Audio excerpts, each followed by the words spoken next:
নমস্কার বন্ধুরা, আশা করি সবাই ভালো আছেন। আজকের ব্লগে সবাইকে স্বাগত জানাই। আজকে আমি চাল পটল বানাবো, চলুন তাহলে।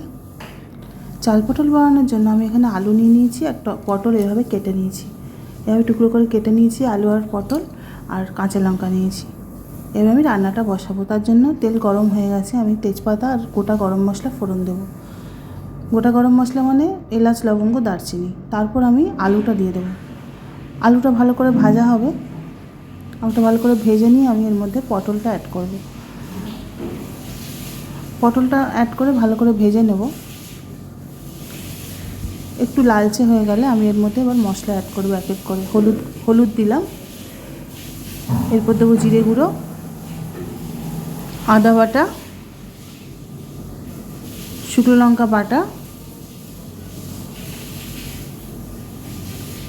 যে যেমন ঝাল খাবেন সেরকম দেবেন, নুন এবং চিনি।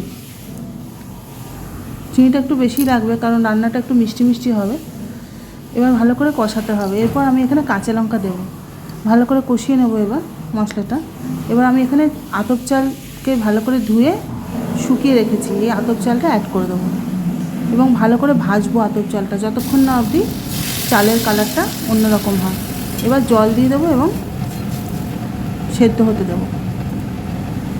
চাল, আলু, পটল সব কিছু সেদ্ধ হবে এবং শুকিয়ে যাবে জলটা, ততক্ষণ অবধি ওয়েট করতে হবে।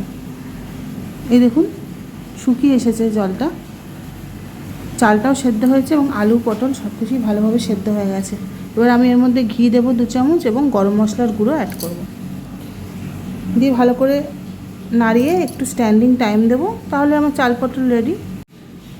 তো বন্ধুরা, কেমন লাগলো আমার চাল পটলের রেসিপি? যদি ভালো লাগে অবশ্যই লাইক এবং শেয়ার করবেন। তাহলে আজকে চলি, নেক্সট ব্লগে আবার দেখা হবে। টাটা।